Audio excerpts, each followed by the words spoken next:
जी अस्सलाम वालेकुम। कैफेट lecture number 74। आज के लेक्चर का आगाज़ करते हैं। आज के लेक्चर में हम क्या करने जा रहे हैं, डिस्कस करने जा रहे हैं होम असाइनमेंट। आपकी वॉल्यूम 2 में से कुछ केस स्टडीज़ आपको होम असाइनमेंट के तौर पे दी थी, उसकी डिस्कशन करेंगे आज। फिर हमारे लास्ट 3 कंसेप्ट रह गए हैं कोड ऑफ एथिक्स में, इनको हम आज डिस्कस करेंगे। इसके बाद कोड ऑफ एथिक्स कंप्लीट। एक दो चंद एक लाइनें या 2-4 लाइनें हैं। एक शायद लर्निंग ऑब्जेक्टिव 4 है और 5 है।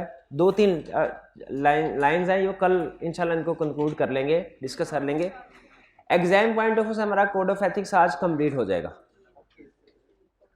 स्टडी करेंगे जो लर्निंग ऑब्जेक्टिव है कंपनसेशन एंड इवैल्यूएशन पॉलिसीज, यानी फर्म जब अपने स्टाफ को कंपनसेट करती है, कोई डिफरेंट अगर बोनसेस वगैरह देती है तो उसकी क्या पॉलिसीज होनी चाहिए, किस बेस के ऊपर बोनस देना चाहिए, किस बेस के ऊपर बोनस नहीं देना चाहिए, वो डिस्कस करेंगे। Actual are threatened litigations with audit client, अगर किसी ऑडिट क्लाइंट के साथ कोई लिटिगेशन हो, कोई लीगल केस पेंडिंग हो, यानी ऑडिटर और क्लाइंट के दरमियान में कोई झगड़ा है, लीगल केस चल रहा है, उस सिचुएशन में कौन सा थ्रेट राइज होता है, क्या करना है हमने। और फिर नॉन इंश्योरेंस सर्विसेज, क्या एक ऑडिट फर्म अपने ऑडिट क्लाइंट को, इंश्योरेंस क्लाइंट को नॉन इंश्योरेंस सर्विसेज प्रोवाइड कर सकती है, अगर कर सकती है तो कौन सी सर्विसेज की इजाज़त है, कौन सी सर्विसेज की इजाज़त नहीं है, और किन कंडीशंस के मुताबिक इजाज़त है, अगर किसी केस में इजाज़त है तो। ये हम डिस्कशन करेंगे कुछ। सबसे पहले होम असाइनमेंट। कल के लेक्चर में आपको होम असाइनमेंट दी गई थी, आपने ज़रूर की होगी। कोई प्रॉब्लम है उसमें तो पूछ लीजिए, 1 बाय 1। सबसे पहले क्वेश्चन नंबर 10 का पार्ट ए दिया गया था आपको। हाँ जी, इसमें कोई प्रॉब्लम नहीं। क्या कह रहा है, Assam hotels limited is a listed company. Code of ethics सिर्फ लिस्टेड कंपनीज के ऑडिट पे अप्लाई होता है कि अनलिस्टेड पे भी? दोनों पे अप्लाई होता है। सिर्फ ऑडिट में अप्लाई होता है कि रिव्यू में? दोनों एंगेजमेंट्स में अप्लाई होता है। शाबाश। सिर्फ पार्टनर्स पे अप्लाई होता है या जूनियर टीम मेंबर पे? सब पे correct. Assam hotel limited is a listed company and is audited by Mansoor and company chartered accountants. यहां तक कोई प्रॉब्लम? यहां तक कोई प्रॉब्लम नहीं, सिंपल इंफॉर्मेशन दे रहा है। The partners of Mansoor and company stay in the hotels managed by AHL while they are traveling. Partner client के होटल में स्टे करते हैं। मुझे सिर्फ ये बता दीजिए सिचुएशन कौन सी बन रही है? Purchase of good and services from audit client. अच्छा, ये बिजनेस रिलेशनशिप नहीं बन रहा। बिजनेस रिलेशनशिप कब बनता? जब क्लाइंट पार्टनर से या टीम मेंबर से गुड या सर्विसेज बाय कर रहा था। तो ये purchase of good and service वाला केस है। कौन सा थ्रेट है? Self interest threat. क्या सेफगार्ड्स है? क्या सेफगार्ड है? सिग्निफिकेंस के फैक्टर्स हैं इसमें। क्या क्या फैक्टर्स हैं? टेंडरिंग प्रोसेस फॉलो हुआ, ऑर्डिनरी कोर्स ऑफ बिजनेस की ट्रांजैक्शन है क्या ये क्लाइंट की? अनड्यू फेवर तो नहीं लेगी, और मैग्नीट्यूड ऑफ ट्रांजैक्शन क्या है? ठीक है। सेफगार्ड्स क्या है इसमें? मैग्नीट्यूड ऑफ ट्रांजैक्शन, यानी ये जो बार बार स्टे करते हैं ना, इन्हें कहना चाहिए भाई बार बार स्टे ना करें, कम स्टे किया करें, क्योंकि इसे दूसरे होटल में भी स्टे कर लिया करें। मैग्नीट्यूड ऑफ ट्रांजैक्शन कम करना चाहिए। और जो पार्टनर ज्यादा स्टे करते हैं उनको फर्म से रिमूव करना है। उन्हें इंश्योर करना चाहिए कि एंगेजमेंट टीम का हिस्सा वो ना हो। क्लियर? अच्छा, इसमें कोई कॉस्ट रीइंबर्स करने की बात करनी है? नहीं, वो कॉस्ट रीइंबर्स करने की बात कहाँ करते हैं? गिफ्ट वाले, इंड्यूसमेंट वाले केस में। शाबाश। तो 10 में कोई प्रॉब्लम नहीं है। आगे चलते हैं। 8 का पार्ट, 8 भी ये पार्ट ये भी था। 8A सलीम इज, चले अगर हुआ है नहीं हुआ बार कर लेते हैं। अब मुझे स्टूडेंट ने कहा था है ये असाइनमेंट में है।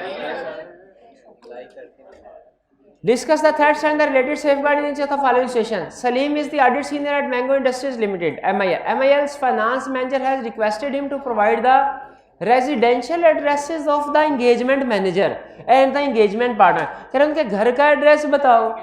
घर का क्या ये कॉन्फिडेंशियलिटी प्रिंसिपल की वायलेशन नहीं है? घर का एड्रेस बनाओ।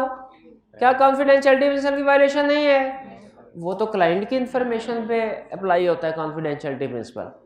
क्लाइंट की इंफॉर्मेशन को डिस्क्लोजर यूज नहीं करना। यहाँ पे क्लाइंट इंफॉर्मेशन की बात थोड़ी कर रहा है, पार्टनर घर की बात कर रहा है।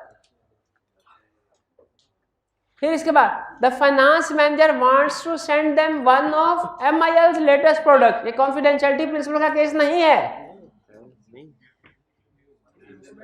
वो तो क्लाइंट की इंफॉर्मेशन होती है जिसको कॉन्फिडेंशियल रखना होता है। वैसे इजाजत के जनरली वैसे उसे इजाजत के बगैर बताना नहीं चाहिए घर का एड्रेस किसी। The finance manager wants to, आगे रीजन बता रहा है कि क्यों घर का एड्रेस पूछ रहा हूँ। कह रहा है finance manager wants to send them one of MIL's latest products. वो कुछ लेटेस्ट प्रोडक्ट्स उनके घर पे एड्रेस पे भिजवाना चाहता है।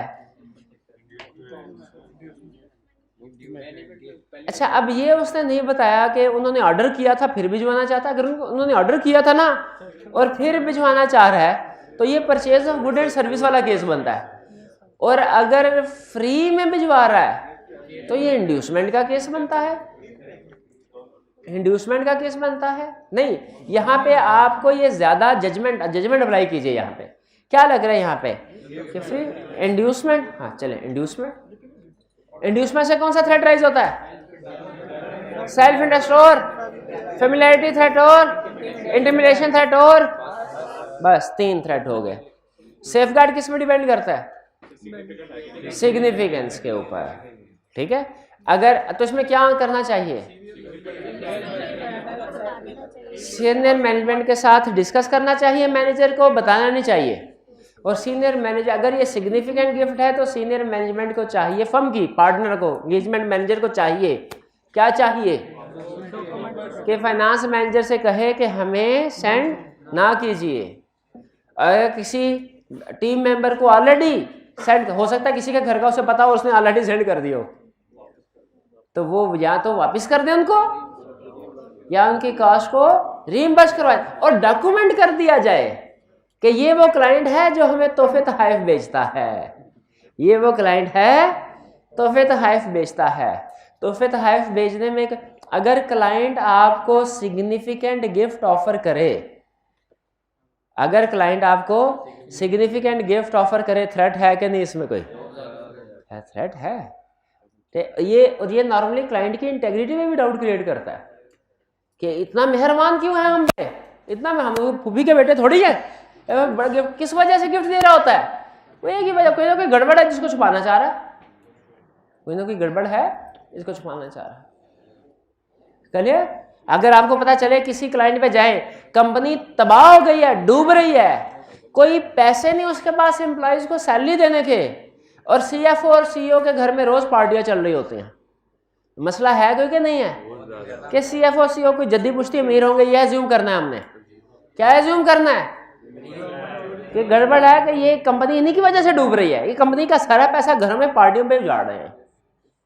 अब मैं कंफर्म नहीं है, स्केप्टिसिज्म तो यही कहता है ना। तो फिर हमने CFO CEO के साथ जो ट्रांजैक्शंस हैं उनको खास तौर पे करो, वेरीफाई करना।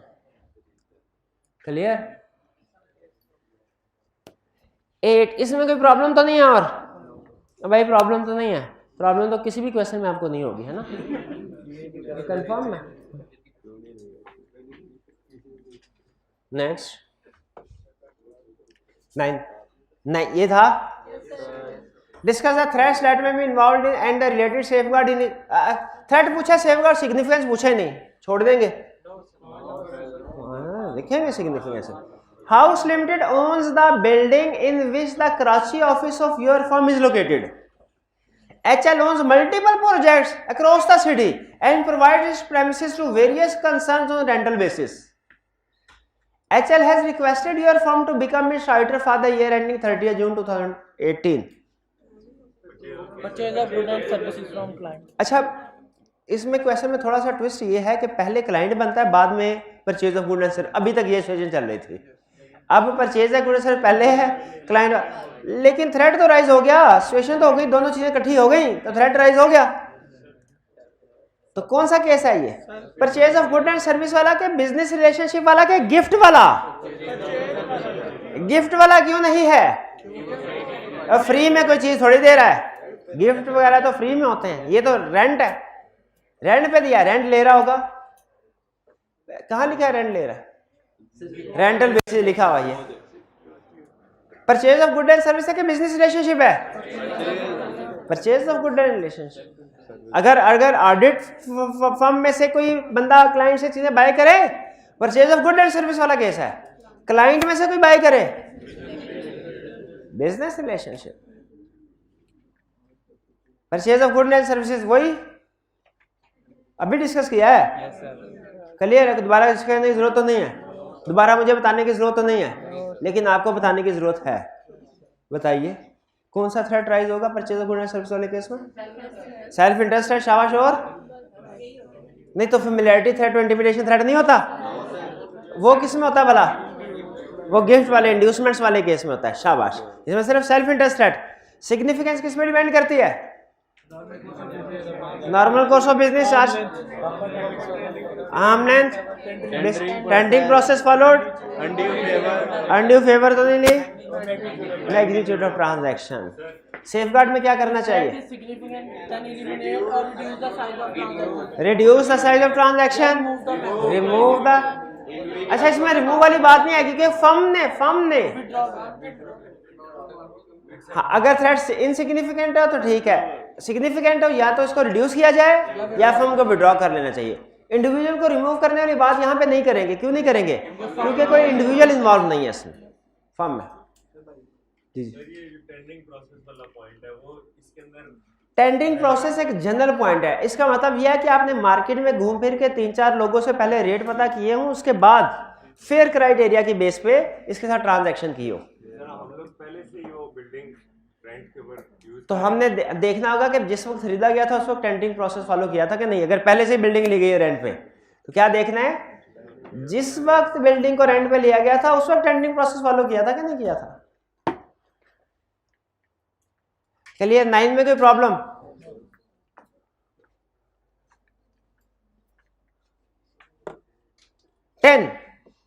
टेन बी पार्ट 3 यही था। Discuss the category of threat and related safeguard. Significance लिखना है कि नहीं? ये नई वाला कोई था। Salim has recently been promoted as a partner and the audit of TTL has been assigned to him. TTL owns and operates a chain of restaurants. The following matters are under his consideration. Salim has noticed that the firm often uses the restaurants run by TTL for conducted its functions. पहुंच गए हैं case में, but ठीक है, और discuss करने की जरूरत तो नहीं है अभी डिस्कस के। 13 ये भी असाइनमेंट में था, 13 का पार्ट भी ए था कि बी था?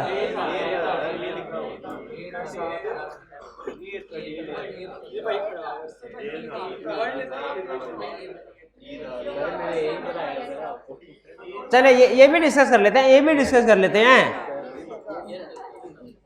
You are the manager on the audit of Hobbit Textile Limited. Client has requested you to send 2 staff members on secondment for 3 months to assist Chief Financial Officer as its 2 senior accounting team members have resigned recently. कह रहा 2 बंदे भेज दो। Loan of temporary staff. Secondment का मतलब यही होता है। सेकेंडमेंट का मतलब क्या होता है? किसी की जगह, हाँ, किसी की जगह पे भेजना स्टाफ को आर्जी तौर पे। क्या थ्रेट राइज होता है? Self review threat, similarity threat, advocacy threat. Advocacy threat कैसे राइज होता है? अपने काम को एडवोकेट डिफेंड करेगा। अच्छा चलिए ठीक है। और इसके सेफगार्ड्स थे, मुझे याद आया इसमें एक अजीब बात थी, इस केस स्टडी में एक अजीब बात थी। अजीब बात ये थी इसके सेफगार्ड 2 हिस्सों में डिवाइड किए गए थे। एक सेफगार्ड उस वक्त थे जब ये टेम्परेरी सर्विसेज प्रोवाइड करने के लिए इनको भेजा जा रहा था, और एक कैटेगरी सेफगार्ड की वो थी जब ये वापस आए थे और इनको ऑडिट का टीम बना के भेजा जा रहा था। रिजाइन करके आए थे? हैं? रिजाइन करके नहीं आए थे, वो रिजाइन नहीं, रिजाइन तो इम्प्लाई करता है, इम्प्लाई नहीं है। ये एम्प्लॉयमेंट वाला केस नहीं है, ये टेम्परेरी स्टाफ सर्विसेज वाला केस है। एम्प्लॉयमेंट वाला केस नहीं है ये पता चल गया कि नहीं आपको? और एम्प्लॉयमेंट वाला केस नहीं है ये। कौन से वाला केस है?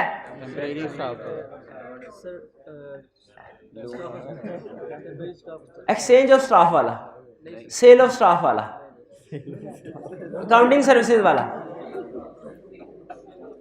कौन सा है? हाँ शाबाश, टेम्परेरी स्टाफ सर्विसेज वाला। इसमें आपको याद है सेफगार्ड उसने 2 कैटेगरी। तो जिस वक्त हमारी टीम जा रही है टेम्परेरी सर्विसेज प्रोवाइड करने के लिए, जाने से पहले उसको 2 नसीहतें करनी है ये मैनेजमेंट डिसीजन नहीं लेना कि मैनेजरियल डिसीजन नहीं लेना और मैनेजमेंट के अंडर काम करना है, ठीक है। और मैनेजमेंट से कहना भाईजान आपकी रिस्पॉन्सिबिलिटी होगी इसको डायरेक्ट सुपरवाइज करना, हमारी जिम्मेदारी कोई नहीं है, ये बंदा आपके हवाले 3 महीने के लिए आपका हुआ ये। और जब वो वापस आएगा उसे टीम का हिस्सा बना के भेजेंगे। पहले चीज ना बनाए तो बेहतर है, और अगर बनाना है तो रिशेयर करें रिस्पॉन्सिबिलिटीज को और रिव्यूअर पॉइंट करें। चलिए कोई प्रॉब्लम? अच्छा 10 का पार्ट ए कौन सा? पार्ट ए में क्या कह रहा है वो? प्रोजेक्टर में नहीं है, वो जिस वक्त मैं कर रहा था ट्रांसफर उसको भाई ने मुझे नहीं बताया। एन अनलिस्टेड कंपनी, नहीं ये तो आज करना है, नहीं सॉरी ये नहीं। 10 में कह रहा है एन अनलिस्टेड ऑर्डर क्लाइंट विच हैज, अच्छा ये अगर आज के ये 10 ये कल करते हैं, 13वें का है। Your firm is the auditor of Prime Supermarkets Limited, a chain of supermarket. During a promotional campaign, the management has distributed discount vouchers, which have also been given to other team member. Discount voucher उन्होंने दिया, discount voucher। अब भजन क्या कर, कीड़े मार रहे हैं कि हमें मार रहे हैं, क्या कर रहे हैं? इससे बेहतर है सुबह नहा के आया करें, दूसरों को भी मसले में डाला हुआ।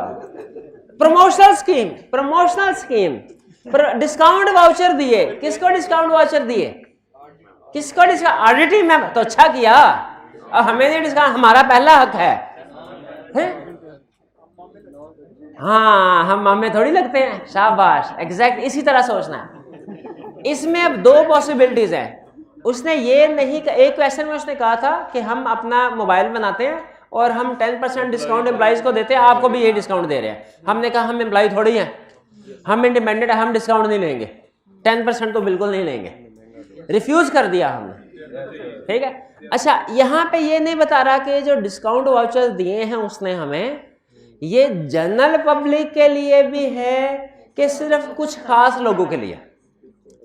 अगर तो ये डिस्काउंट वाउचर जनरल पब्लिक के लिए, अगर तो आप या तो दोनों डिस्कस कर लें या एक अजम्पशन अगर लेनी है तो क्या अजम्पशन लेंगे कि जनरल के लिए नहीं है। यानी हमने वो अजम्पशन लेनी है जिसमें थ्रेट क्रिएट हो रहा हो, क्योंकि एग्जाम क्वेश्चन में आ गया तो कोई ना कोई थ्रेट क्रिएट करना ही है। सिर्फ एक सिचुएशन आपको बताइए जिसमें थ्रेट क्रिएट नहीं होता, बाकी हर केस में थ्रेट क्रिएट होता है।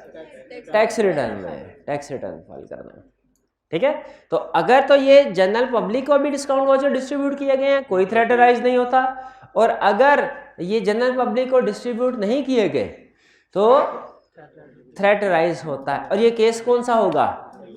इंड्यूसमेंट्स वाला, गिफ्ट वाला, के purchase of good and services वाला? परचेज ऑफ गुड, क्योंकि डिस्काउंट परचेज में दिए जाते हैं, गिफ्ट पे डिस्काउंट नहीं दिया जाता है, गिफ्ट पे तो फ्री में दिए जाते हैं, फ्री में दिए जाते हैं।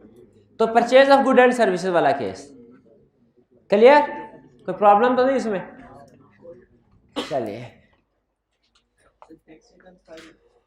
टैक्स रिटर्न आज डिस्कस होता है ना अभी, बस यही क्वेश्चन थे, ये आपकी असाइनमेंट थी, और तो कोई क्वेश्चन नहीं है। 12 का बी, 12 का B, ABC leasing company has a lease portfolio of rupees 500 million. Atif, the audit manager on ABC, has obtained a lease finance amounting to rupees 800,000. अच्छा अब इसमें 2 चीजें हैं। एक तो ये कि अगर वो कहता है, इसमें क्लियरली हमें बताता कि लीज में हमने गुड्स को बाय किया है, लीज पे नॉर्मली कुछ ना कुछ, नॉर्मली कोई गाड़ी वगैरह बाय करते हैं, इस तरह की महंगी चीजें, तो फिर हम इसको purchase of good and services में लेके जाए। और अगर वो कहता है कि आपने लोन लिया है तो फिर मेरा ख्याल ये है कि ये purchase of good and services, क्योंकि नॉर्मली लीजिंग कंपनीज लोन नहीं बल्कि गुड्स या सर्विसेज, गुड्स बेसिकली सेल करते हैं। तो ये हमें किस केस में इसको क्लासीफाई करना चाहिए? Purchase of good and services में। उसने किस में किया हुआ? Purchase of good and services में किया हो ना। हाँ जी, एक इससे मिलता जुलता क्वेश्चन मुझे याद आ रहा है, लीगल रिक्वायरमेंट्स में था कि क्लाइंट ने, नहीं वो मेरा क्वेश्चन नहीं, एक रियल केस था। एक फर्म थी, उसने अपने क्लाइंट से फाइनेंस लीज पे कुछ चीज़ें इंक्वायर की थी, फाइनेंस लीज पे। तो रिक्वायरमेंट थी। अब अगर तो ये कोड ऑफ एथिक्स में से क्वेश्चन पूछता तो हम इसे किस में क्लासीफाई करते हैं, किसमें? Purchase of good and services में। उसने लीगल रिक्वायरमेंट्स, कोर्ट में केस हुआ था ये, और लीगल रिक्वायरमेंट्स के पॉइंट ऑफ व्यू से डिसीजन करना था, क्योंकि अगर दोनों जगह पे अप्लाई हो रहा हो ना तो हम पहले लीगल रिक्वायरमेंट्स को प्रेफरेंस देते हैं। तो कोर्ट डिस्कशन ये चली क्या ये इंडेटेडनेस है कि नहीं है, लीज पे, फाइनेंस लीज पे चीज़ें लेना क्लाइंट से, क्या इंडेटेडनेस है कि नहीं है। ठीक है इंडेटेडनेस। क्या ये situation code of ethics discuss करता है? हाँ, पहले ये ऑर्डिनरी कोर्स ऑफ बिजनेस वाली बात नहीं थी, तो उस वक्त कोर्ट ने वार्निंग देके उन्हें छोड़ दिया था। लेकिन अब ऑर्डिनरी कोर्स ऑफ बिजनेस वाली बात आ गई। पहले हर तरह का जो डेट होता था, हर तरह उसको वो कहते थे पाबंदी है। अब उन्होंने कहा अगर ऑर्डिनरी कोर्स ऑफ बिजनेस है तो फिर प्रॉब्लम नहीं। इसका मतलब है अगर लीजिंग कंपनी से लीज पे कुछ एसेट्स लिए और अभी उनकी अमाउंट पेंडिंग है, अब का लॉ ज्यादा क्लियर है, क्योंकि उसने क्लियरली बता दिया ऑर्डिनरी कोर्स ऑफ बिजनेस के ट्रांजैक्शन में शामिल नहीं होंगी ये। लेकिन 3-4 साल पहले तक ये ऑर्डिनरी कोर्स ऑफ बिजनेस वाली लाइन नहीं थी। तो हर तरह की जो डेट होता था, चाहे ऑर्डिनरी कोर्स ऑफ बिजनेस, उस पर डिस्क्वालिफिकेशन राइज हो जाती है।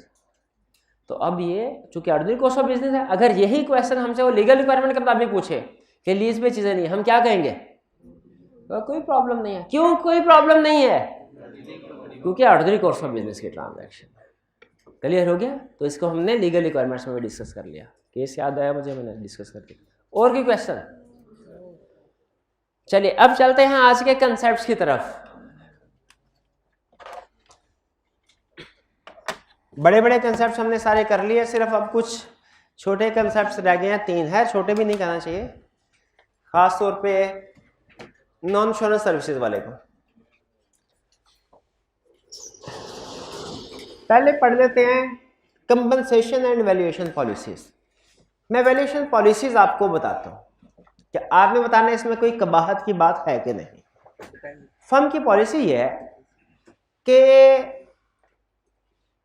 जो मैनेजर्स हैं, ऑडिट मैनेजर्स, उनसे कहा जाता है कि जब आप क्लाइंट के पास जाएं ना, तो जहां पे आप अपने ऑडिट के बारे में डिस्कशन करें, वहां पे अपनी फर्म की दूसरी सर्विसेज जो फर्म प्रोवाइड करती है, अपने अपने क्लाइंट्स को उनके बारे में भी अवेयर करें।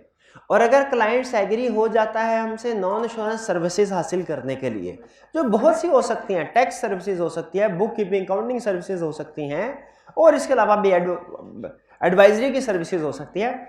अगर क्लाइंट एग्री कर जाए तो जितनी फीस होगी उसका 10% आपको बोनस के तौर पे दिया जाएगा। या जो भी मैनेजर 1 साल के दौरान में 5 करोड़ तक की नॉन इंश्योरेंस सर्विसेज सेल करेगा क्लाइंट्स को, उसको पार्टनर प्रमोट कर दिया जाएगा। इस तरह की पॉलिसीज ये इसे कहते हैं कंपनसेशन पॉलिसीज या इवैल्यूएशन पॉलिसीज। इवैल्यूएशन पॉलिसी का मतलब क्या है कि इस क्राइटेरिया के मुताबिक आपकी एनुअल अप्रेजल बनेगी और आपकी प्रमोशन या बोनस का डिसीजन इस बेस के ऊपर होगा कि आपने इस साल में अपने इंश्योरेंस क्लाइंट को कितनी नॉन इंश्योरेंस सर्विसेज सेल की हैं। यह है वैल्यूएशन एंड कंपनसेशन पॉलिसी। इसमें कोई कबाहत है? कोई प्रॉब्लम है? कोई प्रॉब्लम है? इमेजिन कीजिए आपके पार्टनर ने आपको ये टारगेट दिया और आप मेरे पास, मैं सीएफओ हूं, आप मेरे पास आ गए, सर हमारी फर्म ये भी करते हैं, ये भी करते हैं, ये भी करते हैं। मैं कहूँगा भाईजान हम तो ऑलरेडी ये काम दूसरी फर्म से करवा रहे हैं, आप मुझे कन्विंस करेंगे। सर नहीं दूसरी फर्म भी, लेकिन हम आपका बिजनेस बहुत अच्छे तरीके से अंडरस्टैंड करते हैं, हम ऑडिट करते हैं। वो तो ऑडिट नहीं करते ना, वो आपके बिजनेस को अच्छे तरीके से नहीं जानते डिटेल में जितना हम, तो बराए मेहरबानी हमें आप कॉन्ट्रैक्ट दीजिए। मैं कहता हूँ भाई नहीं जानते तो जान जाएंगे, 1-2 दफ़ा काम करेंगे तो। आप इंसिस्ट कर रहे हैं, इंसिस्ट करेंगे, फिर मैं आपसे क्या कहूँगा, मैं कहूँगा अच्छा एक शर्त के ऊपर आपको कॉन्ट्रैक्ट देता हूँ, क्या आप ये गारंटी दीजिए मुझे अनमोडिफाइड ओपिनियन एक्सप्रेस करेंगे। अनमोडिफाइड ओपिनियन शॉपिंग, इस चीज को फिर रिश्वत के तौर पे यूज किया जा सकता है। कोड ऑफ एथिक्स कहता है अगर फर्म की कंपनसेशन एंड वैल्यूएशन पॉलिसीज में किसी ऑडिट क्लाइंट को नॉन इंश्योरेंस सर्विसेज सेल करना भी शामिल है। इसका मतलब है आपका ऑडिट स्टाफ के अंडर प्रेशर होगा कि वो अपने क्लाइंट को नॉन इंश्योरेंस सर्विसेज सेल करे, और इसके लिए हो सकता है क्लाइंट की वो कुछ दूसरी बातें भी मान ले जो कि या कोड ऑफ एथिक्स के खिलाफ है। समझ आया थ्रेट? कौन सा थ्रेट? सेल्फ इंटरेस्ट थ्रेट, क्योंकि जाहिर है कंपनसेशन या प्रमोशन डिसीजन होंगे इसकी बेस पे। क्या एक्शन करना चाहिए? कंपनसेशन प्लान को खत्म कर दे, रिवाइज कर दे। यानी इसमें रिवाइज करने से मुराद ये है कि उसमें इस तरह की पॉलिसीज नहीं होनी चाहिए कि क्लाइंट को नॉन इंश्योरेंस सर्विसेज सेल करना है, ये क्राइटेरिया नहीं रखना चाहिए। और अगर किसी इंडिविजुअल ने कुछ नॉन इंश्योरेंस सर्विसेज का एग्रीमेंट क्लाइंट से किया है लिया, तो फिर उसे उस क्लाइंट पे दोबारा ऑडिट करने के लिए नहीं भेजना चाहिए, क्योंकि इसका मतलब यह है कि इसने फेवर ली है क्लाइंट से, तो अब फेवर देगा भी इन रिटर्न। क्लियर? एग्री करते हैं वैल्यूएशन एंड कंपनसेशन पॉलिसी से थ्रेट क्रिएट होता है और ऑडिटर इंडिपेंडेंट नहीं रहता। चलिए आगे चलते हैं। नेक्स्ट, एक्चुअल और थ्रेटेंड लिटिगेशन। एक्चुअल और थ्रेटेंड लिटिगेशन किसको कहते हैं? लीगल केस चल रहा हो किसके दरमियान में? ऑडिटर और क्लाइंट के दरमियान में। एक्चुअल का मतलब क्या है? एक्चुअल केस चल रहा है। थ्रेटन का मतलब क्या है? धमकी। अगर धमकी भी दी जाए तो इससे भी थ्रेट अराइज हो जाता है। जैसे क्लाइंट ने कहा, सर अगर आपने क्वालिफाइड ओपिनियन एक्सप्रेस किया, हम आपको इस एजीएम में रिमूव करके आपकी जगह पे किसी दूसरे को अपॉइंट कर देंगे। ये थ्रेट कर रहा है हमें। अगर क्लाइंट हमें थ्रेट करे, हमारे खिलाफ कोई भी एक्शन लेगा, लिटिगेशन या वैसे कोई एग्रेसिव एक्शन, तो कौन सा थ्रेट राइज होता है? Intimidation threat. शाबाश। ये हमें पता चले कि एक प्रॉपर्टी का डिस्प्यूट है, क्लाइंट की बैलेंस शीट में एक प्रॉपर्टी अपीयर हो रही है जिसका डिस्प्यूट है ओनरशिप का, और वो डिस्प्यूट है क्लाइंट के दरमियान में, हमारे एक टीम मेंबर के दरमियान में। हमारे एक टीम मेंबर के साथ डिस्प्यूट है, या कोई और पर्सनल केस चल रहा है हमारे एक team member, other team member और क्लाइंट के एक डायरेक्टर के दरमियान में, किसी भी वजह से। ये लिटिगेशंस या थ्रेटेंड लिटिगेशंस हैं। इनसे बेसिकली ऑडिटर और क्लाइंट के दरमियान में नेगेटिव रिलेशनशिप क्रिएट होता है, जिससे इंटिमिडेशन थ्रेट अराइज होता है। तो अगर लिटिगेशन चल रही हो फर्म के और क्लाइंट के दरमियान में, या फर्म के किसी टीम मेंबर और क्लाइंट के किसी डायरेक्टर एम्प्लॉय के दरमियान में, थ्रेट राइज होगा कौन सा? सेल्फ इंटरेस्ट और इंटिमिडेशन है थ्रेट है। सेल्फ इंटरेस्ट कैसे? शाबाश शाबाश। सेल्फ इंटरेस्ट केस होगा तो नहीं समझ आया ना, तो क्या करना है? जाहिर है केस का फैसला होगा किसी ना किसी एसेट की बेस पे डिस्प्यूट राइज होता है ना। जैसे मैं प्रॉपर्टी की एग्जांपल दी, केस होता किस चीज का है? वो किसी ना किसी ज्यादातर किसी प्रॉपर्टी का डिस्प्यूट पे होगा ना, तो प्रॉपर्टी वैल्यूएबल प्रॉपर्टी होगी। समझ आया? आया तो ठीक, नहीं आया तो क्या करना है? निकालेगा। तो एक्चुअल और थ्रेटेंड लिटिगेशन से कौन कौन सा थ्रेट राइज होता है? Intimidation threat. फैक्टर्स,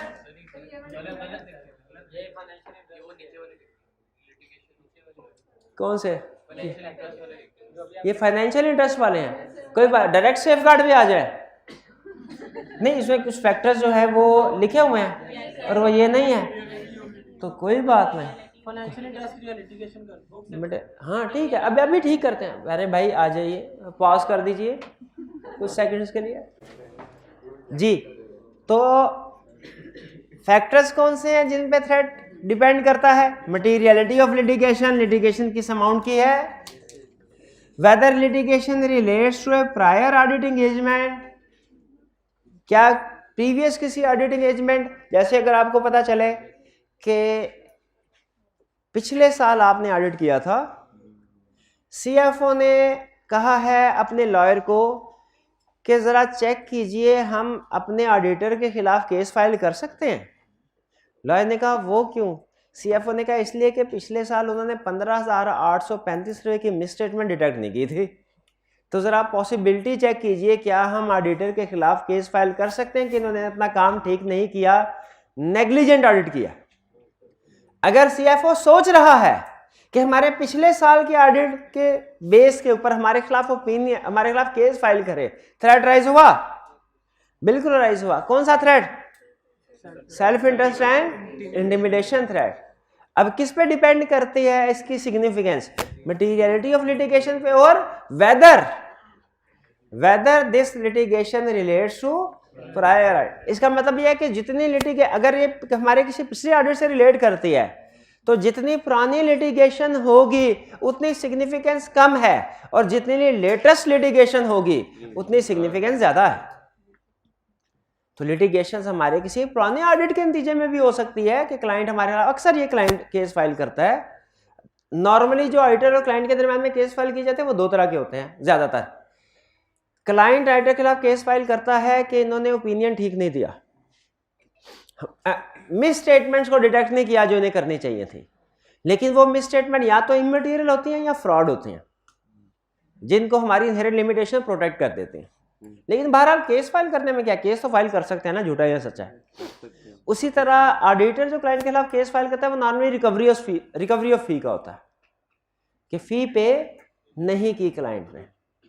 तो जब कभी इस तरह के केसेस हो, सेल्फ इंटरेस्ट थ्रेट राइज होता है और इंटिमिडेशन थ्रेट। सेफगार्ड्स क्या होंगे? अगर कोई इंडिविजुअल इन्वॉल्व है उस केस में, उस इंडिविजुअल को रिमूव करें, और अगर फर्म ने केस किया है, फर्म इन्वॉल्व है केस में, एंगेजमेंट से विड्रॉ करते हैं। और अगर इंडिविजुअल इन्वॉल्व हो तो क्या करें? रिव्यूअर को अपॉइंट करते हैं। क्लियर? हमने स्टडी कर लिया वैल्यूएशन पॉलिसीज, हमने स्टडी कर लिया लिटिगेशन। अब चलते हैं नॉन इंश्योरेंस सर्विसेज। ये नॉन इंश्योरेंस सर्विसेज होती क्या है?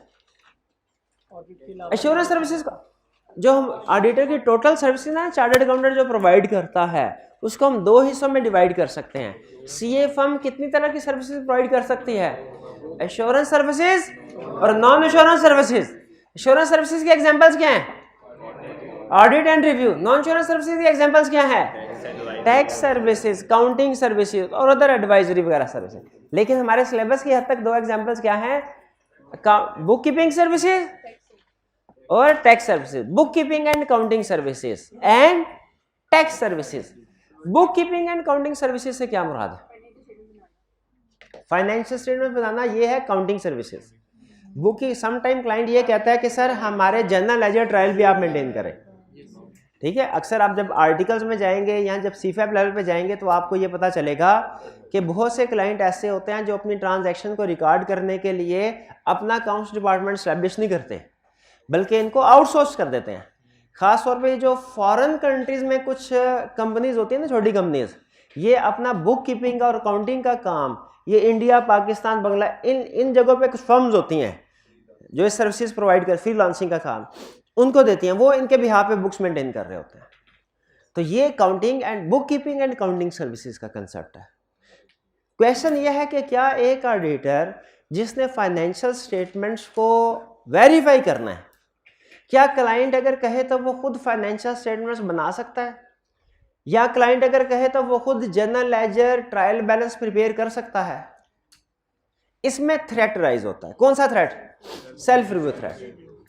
और कोड ऑफ एथिक्स ये कहता है कि अगर ऑडिटर ये चीजें खुद बनाएगा, वो खुद जनरल लेजर ट्रायल बनाएगा, वो खुद इनकम स्टेटमेंट बैलेंस शीट बनाएगा, तो उसको चेक कौन करेगा? क्या वो खुद ही चेक करेगा? इस वजह से कोड ऑफ एथिक्स ये कहता है कि accounting and book keeping services से सेल्फ रिव्यू थ्रेट अराइज होता है।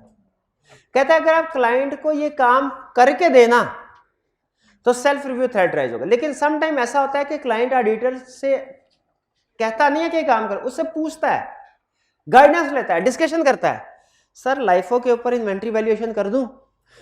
खबरदार, हम कहते हैं खबरदार, लाइफो की इजाजत नहीं है। वो कहता है अच्छा फिर फाइफो के मुताबिक करता हूं। अब क्लाइंट ने फाइफो के मुताबिक इन्वेंट्री वैल्यूएशन कर दी, कोई थ्रेट है इसमें? ये नॉर्मल रूटीन नेचर का काम है। मतलब ये ऑडिटर और क्लाइंट के दरमियान में काउंटिंग इश्यूज के ऊपर डिस्कशन होना ये रूटीन नेचर का काम है, इसमें कोई थ्रेट राइज नहीं होता। क्लाइंट ने पूछा सर कैश फ्लो स्टेटमेंट बनाना चाह रहा हूं, इनडायरेक्ट मेथड फॉलो करूं क्या डायरेक्ट? हम कहेंगे भाई इजाजत दोनों की है, लेकिन फॉलो कौन सा करना है ये तुम्हारी मर्जी। हम उसे डिसीजन नहीं करवाते, डिस्कशन में हमने उसे डिसीजन नहीं करवाने के हमारे कहने पे ये वो कल को फंस गया तो कहेगा सर आपने कहा था ये तो बड़ी मुश्किल है, अब आप खुद बना के दे। तो हम उसे जो स्टैंडर्ड्स में लिखा हुआ है वो बता सकते हैं, लेकिन ना तो काम खुद करना है और ना ही कोई डिसीजन, मैनेजरियल डिसीजन करना उसके बिहाफ पे। हम उसे ये कह देंगे इन्वेंट्री में FIFO वेटेड एवरेज दोनों की जरूरत है, वो कहे सर मेथड कौन सा फॉलो करूं, नहीं पता। वो कहे सर क्या provision for bad debt calculate करने की जरूरत होती है हर साल, हम कहेंगे बिल्कुल होती है। अच्छा किस रेट के ऊपर प्रोविजन कैलकुलेट करूं, ये हम नहीं बताएंगे, मैनेजरियल डिसीजन। हम कहेंगे भाई हमने चेक करना है, हम खुद अगर बता देंगे तो फिर चेक कौन करेगा। तो रूटीन नेचर की डिस्कशन और डिटेल और क्लाइंट के दरमियान में जो जुबानी कलामी हो, जिसमें मैनेजरियल डिसीजन नहीं होते, फॉर्मेट उसकी इजाजत है, उसमें कोई थ्रेट राइज नहीं होता।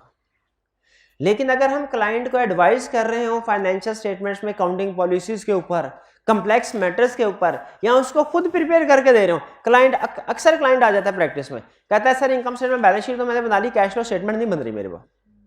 हमारे एक लिस्टेड क्लाइंट था, उसका रिव्यू था, लिस्टेड क्लाइंट, वो कह रहा था सर फाइनेंशियल स्टेटमेंट आप ही बना दे तो अच्छा है। क्लाइंट कोशिश तो पहले यही करता है ना काम करना पड़े, आप बना दे। क्या हमें एक्सेप्ट करना चाहिए था? नहीं, हमने कहा नहीं भाई, सेल्फ रिव्यू थ्रेट राइज होता है, हम बनाएंगे तो चेक कौन करेगा। बनानी आपने खुद है, हमने ये कहा जैसी तैसी बनती है आप बना लें, बाकी हम उसको वेरीफाई करते हुए उसमें जो ऊंच नीच होगी वो एडजस्ट हो जाएंगे, कोई गलती निकाल लेंगे, लेकिन बनाएंगे हम नहीं, बनाएंगे आप है।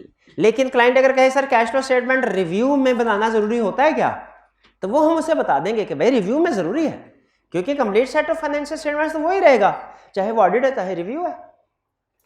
तो इसमें सेल्फ रिव्यू थ्रेट अराइज होता है। काउंटिंग एंड बुक कीपिंग, अब ये बुक कीपिंग और काउंटिंग सर्विसेज पता चल गया आपको क्या है, जर्नल लेजर, ट्रायल बैलेंस बनाना या फाइनेंशियल स्टेटमेंट्स प्रिपेयर करना। अगर लिस्टेड क्लाइंट हो, कोड ऑफ एथिक्स कहता है करीब भी ना जाना counting and book keeping services के। लिस्टेड क्लाइंट्स ज्यादा सिवियर होते हैं।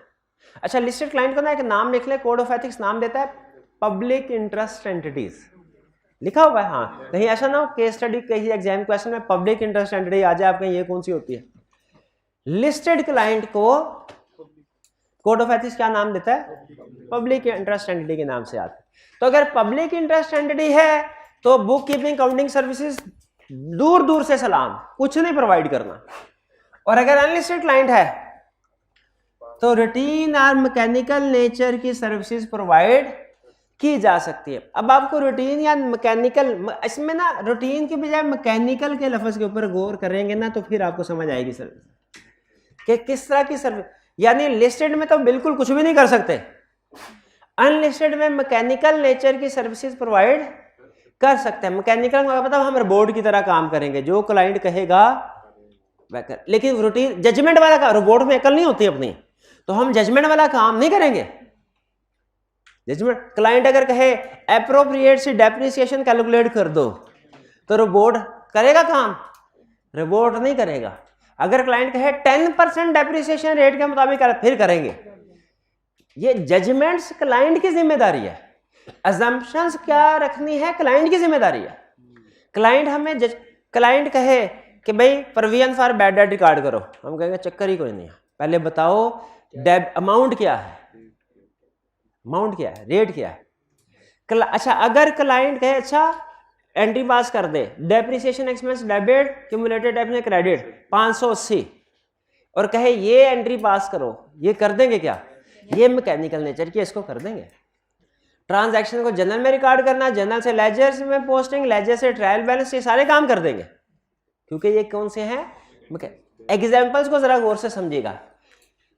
कहता है जो ट्रांजैक्शंस क्लाइंट ने प्रूव कर दी ना, क्लाइंट ने प्रूव कर दी, डेबिट क्रेडिट अप्रूव करके क्लाइंट ने हमें वाउचर दे दिया, उसको हम रिकॉर्ड कर सकते हैं क्या, इसमें कोई प्रॉब्लम नहीं। क्यों, मैकेनिकल नेचर की सर्विस है, अप्रूव हो गई।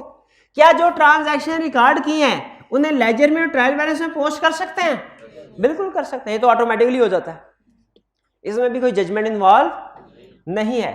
और ट्रायल बैलेंस और क्लाइंट की इंफॉर्मेशन की बेस पे फाइनेंशियल स्टेटमेंट्स भी प्रिपेयर कर सकते हैं, लेकिन फाइनेंशियल स्टेटमेंट्स प्रिपेयर करते हुए जजमेंट्स अजम्पशंस हमारी नहीं होंगी, क्लाइंट की, इंफॉर्मेशन क्लाइंट की होगी।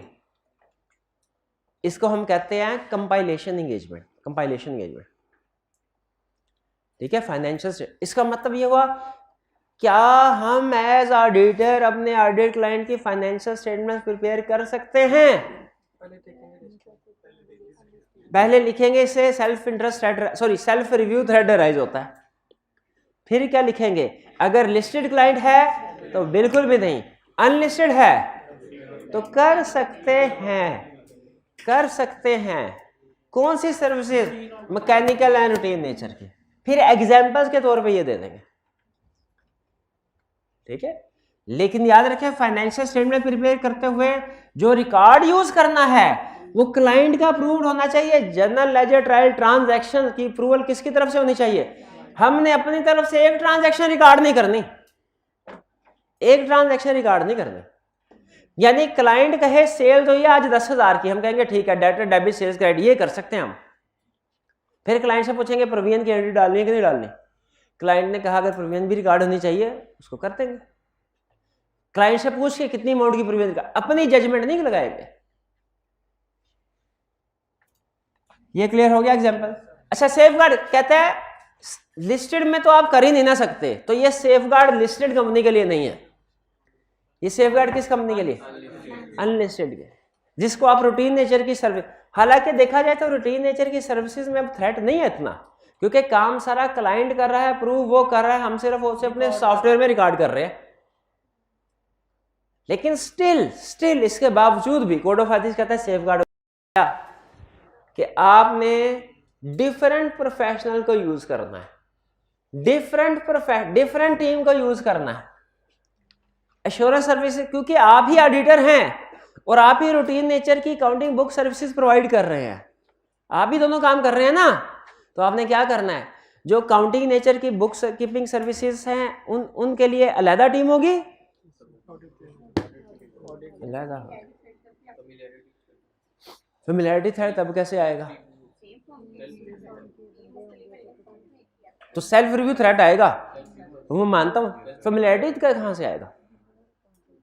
फेमिलियरिटी थ्रेट तो उस वक्त राइज होता है जब क्लाइंट के पास जाके क्लाइंट के under temporary staff services provide की जाए। हाँ, इसमें तो हम अपने ऑफिस में बैठे होंगे नॉर्मली, ठीक है, वो टेम्परेरी स्टाफ सर्विसेज में होता है फेमिलियरिटी थ्रेट। इसमें मेरे ख्याल में तो फेमिलियरिटी थ्रेट इसमें नहीं आना चाहिए। क्या आना चाहिए?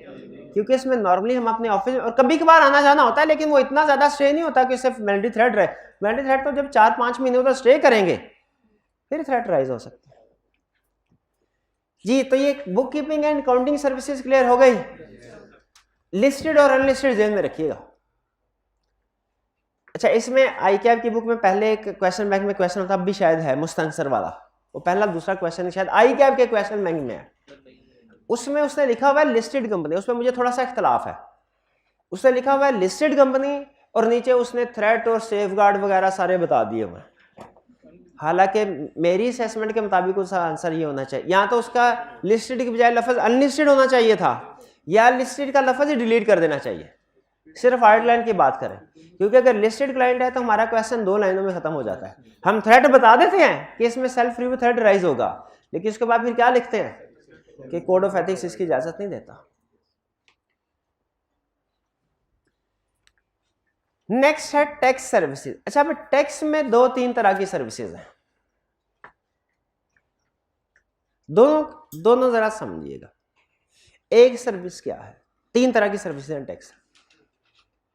पहली सर्विस ये, हम बैठे हुए, क्लाइंट ने कहा सर फाइनेंशियल स्टेटमेंट बना दी हमने कहा अच्छा दिखाओ। उसने फाइनेंशियल स्टेटमेंट दिखाई, हमने देखा उनके साथ कैश फ्लो स्टेटमेंट ही नहीं थी। हमने कहा कैश फ्लो स्टेटमेंट बनाओ, उसने कहा सर वो तो आप बना दें। कौन सा केस है? Book keeping and accounting services वाला। अच्छा, कैश फ्लो स्टेटमेंट बनाई हुई है, उसके अंदर डेफर्ड टैक्स की कैलकुलेशन नहीं की हुई। हमने कहा भाई डेफर्ड टैक्स की कैलकुलेशन तो करो। उसने कहा सर वो क्या होता है? नॉर्मली क्लाइंट को डेफर्ड टैक्स का नहीं पता, ठीक है। अगर कोई चार्टर्ड अकाउंटेंट हो वहां पे बैठा हो, उनको पता होता है। चार्टर्ड अकाउंटेंट के अलावा कोई अकाउंटिंग का स्टूडेंट मैंने नहीं देखा कि उसको डेफर्ड टैक्स का नॉलेज हो और वो इस काबिल हो कि डेफर्ड टैक्स की कैलकुलेशन कर सकता हो। तो उसने कहा सर डेफर्ड टैक्स की कैलकुलेशन आप कर दीजिए, यानी फाइनेंशियल स्टेट टैक्स की कैलकुलेशन हमसे करवा रहा है किस पर्पज के लिए? फाइनेंशियल स्टेटमेंट्स में रिकॉर्डिंग करने के लिए। किस पर्पज के लिए? फाइनेंशियल स्टेटमेंट में टैक्स एक्सपेंस रिकॉर्ड करना। ये तकरीबन इस सिचुएशन से मिलते जुलते हैं, इसी में आता फर्क सिर्फ ये है कि इसमें पूरी फाइनेंशियल स्टेटमेंट प्रिपेयर होती है, उसमें सिर्फ एक हेड प्रिपेयर हो रहा है, तो सिग्निफिकेंस कम है, लेकिन थ्रेट उधर भी वही राइज होगा। कौन सा थ्रेट? Self review threat. ये टैक्स कैलकुलेशन समझ आ गई। दूसरा, क्लाइंट ने कहा सर टैक्स कैलकुलेट कर ले हमारा। हमने कहा किस मकसद के लिए? उन्होंने कहा रिटर्न फाइल करनी है, एफबीआर को टैक्स रिटर्न फाइल करनी है। हमने कहा एफबीआर को टैक्स रिटर्न फाइल करनी है, मसला ही कोई नहीं, कर सकते हैं, कोई प्रॉब्लम नहीं। क्यों प्रॉब्लम नहीं है? एफबीआर अपनी इंडिपेंडेंट वेरिफिकेशन करता है, इसलिए कोई प्रॉब्लम नहीं है। हाँ ये है कि टैक्स रिटर्न की जिम्मेदारी क्लाइंट ले कि हाँ ये जिम्मेदारी मेरी है, ये ना कि हम क्लाइंट के बिहाफ पे सबमिट करवाएं और फिर क्लाइंट के अच्छा तुमने सबमिट करवाई ना, टैक्स भी तुम अदा करो। क्योंकि भाई हम थोड़ी करेंगे, तुम्हारी जिम्मेदारी, रिस्पॉन्सिबिलिटी क्लाइंट को एक्सेप्ट करनी चाहिए, इसकी रिस्पॉन्सिबिलिटी क्लाइंट को एक्सेप्ट। ठीक है, हमने टैक्स रिटर्न फाइल कर दी, महीने बाद क्लाइंट फिर भागा आ गया, कह रहा है सर एक टैक्स सर्विस और आपसे ऑब्टेन करनी है। हमने कहा पहले तुम्हें टैक्स सर्विसेज प्रोवाइड की अकाउंटिंग रिकॉर्ड के लिए, फिर तुम्हें टैक्स सर्विसेज प्रोवाइड की टैक्स रिटर्न के लिए, अब किस लिए टैक्स सर्विसेज? कह रहे अब टैक्स सर्विसेज कोर्ट केस के लिए।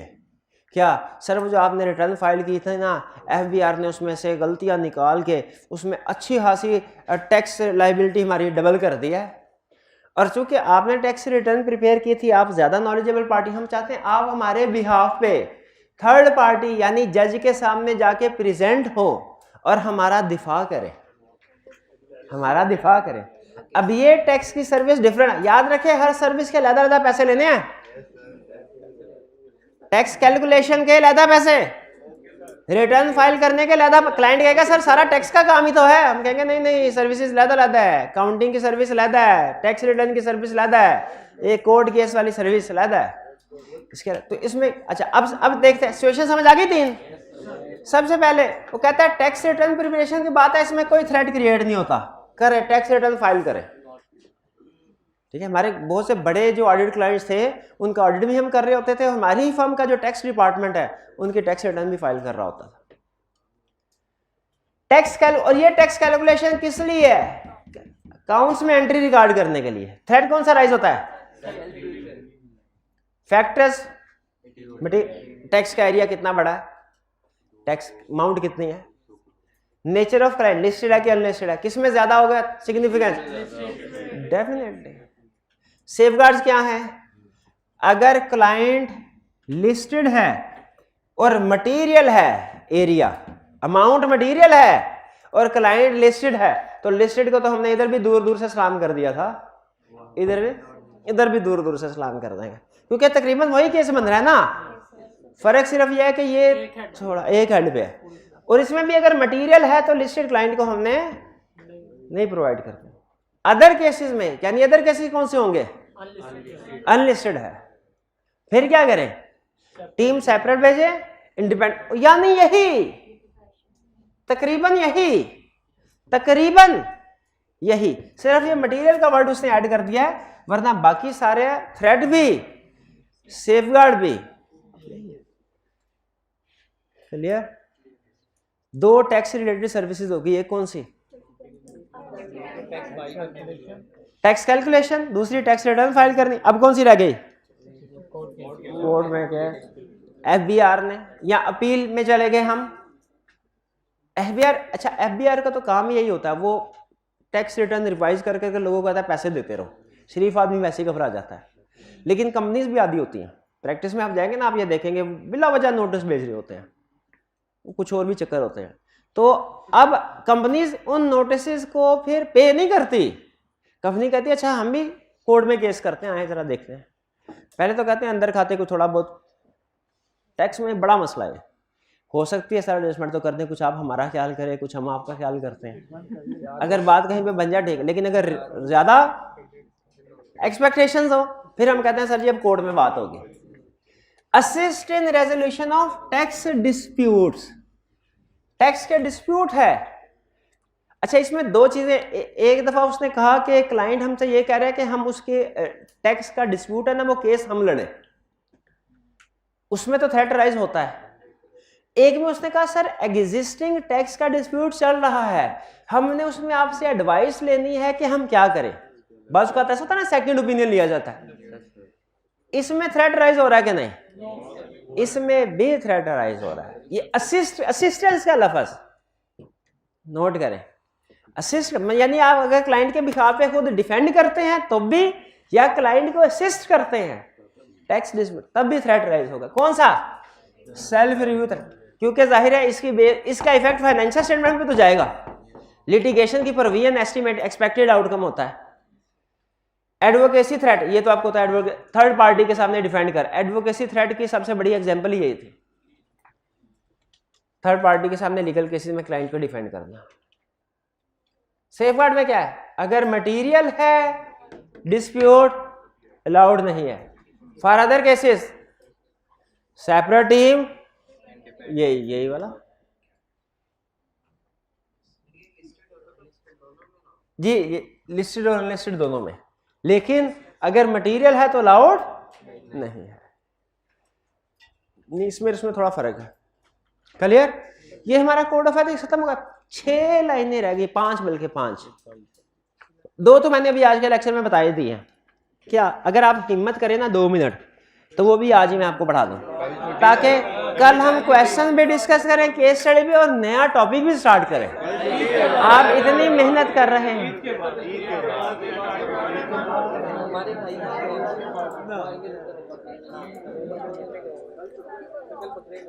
General rules, some general rules, ये पेज 85 पढ़ के देखें, समझ आती है आपको? कहता है this part applies to both audit and review engagement. बताया था आज। अगर एग्जाम क्वेश्चन में कहे रिव्यू एंगेजमेंट है तो हम क्या कहेंगे? उसमें कोड ऑफ एथिक्स अप्लाई नहीं होता। और फिर कह रहा है firm has to be independent from audit client throughout engagement period. ये चैप्टर 6 में सीखा था हमने कि सिर्फ एक्सेप्टेंस के स्टेज पे नहीं, बाद में थ्रू आउट, जब तक। और एंगेजमेंट पीरियड कब तक चलता है वाला? जब तक रिपोर्ट नेक्स्ट ईयर नहीं, हाँ जी, जब तक रिपोर्ट नहीं साइन कर देते हैं। ठीक है? और learning objective 4, relationship between professional scepticism. इसमें क्या बता रहा है कि प्रोफेशनल स्केप्टिसिज्म अगर आप अप्लाई करेंगे तो आपके कोड ऑफ एथिक्स के प्रिंसिपल भी बहुत से कंप्लाई हो जाते हैं। यानी प्रोफेशनल स्केप्टिसिज्म अप्लाई करने से integrity, objectivity, professional competence and due care भी कंप्लाई हो जाते हैं। यानी स्केप्टिसिज्म होगा तो आप ज्यादा ध्यान से काम करेंगे। Professional competence and due care. Scepticism होगा तो कोई इनकंसिस्टेंट इंफॉर्मेशन आती है, डायरेक्टर से पूछेंगे क्या रीजन है, और अगर लगे डायरेक्टर झूठ बोल रहे हैं तो इंटेग्रिटी पे डाउट क्रिएट हो जाएगा। ठीक है? इंटेग्रिटी, ऑब्जेक्टिविटी, अगर इंडिपेंडेंस में थ्रेट आया तो हम स्केप्टिसिज्म को सामने रखते हुए मजीद प्रोसीजर परफॉर्म करेंगे इंडिपेंडेंस को इंश्योर करने के लिए। सिंपल। नहीं समझ आएगा? बस इतना ध्यान में रखें। क्या रिलेशनशिप है स्केप्टिसिज्म का फंडामेंटल एथिकल प्रिंसिपल के साथ? एक ही रिलेशनशिप है। क्या?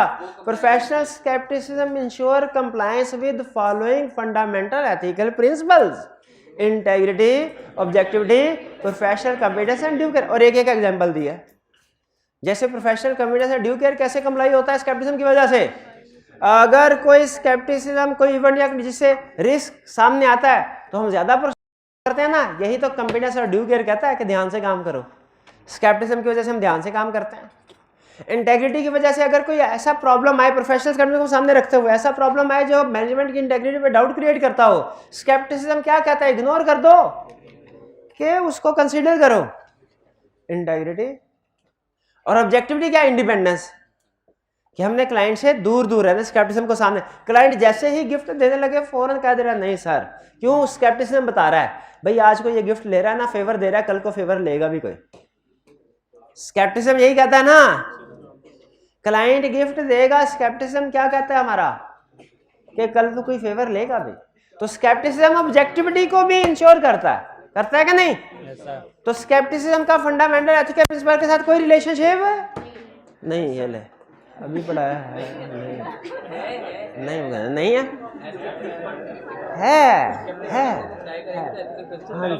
हाँ जी दिखावो, वो ऐड आती थी, दिखावो पे ना जाओ, अपनी अक्ल लगाओ। हाँ दिखावो पे ना, मैंने तो वैसे ही पूछना कंसल्ट पक्का करने के लिए कि प्रोफेशनल स्केप्टिसिज्म में और फंडामेंटल एथिकल प्रिंसिपल्स में रिलेशनशिप है ना? है बिल्कुल। प्रोफेशनल स्केप्टिसिज्म इंश्योर करता है कॉन्फिडेंशियलिटी को, ये कह रहा है, ये कह रहा है। Integrity, objectivity, professional competence and due care, खत्म कहानी। ये था आपका कोड ऑफ एथिक्स। और अभी आज की होम असाइनमेंट नोट कर ले, और कल हमने कोई ना कोई लर्निंग ऑब्जेक्टिव नया चैप्टर स्टार्ट करना है, कंफर्म है ना भैया। दिन एक भी नहीं जाया करना, हमने ईद की नमाज के बाद डायरेक्ट इधर आ जाना। हाँ जी, हमें क्या, हम थोड़ी इधर होंगे, इधर कोई कुर्बानियां हो रही होंगी, आके हिस्सा डाल देना। Other income. तो ये असाइनमेंट नोट कर लीजिए, असाइनमेंट आपने लाजमी कल करके आनी। आज का लेक्चर यहाँ पे खत्म करते हैं। अल्लाह हाफिज।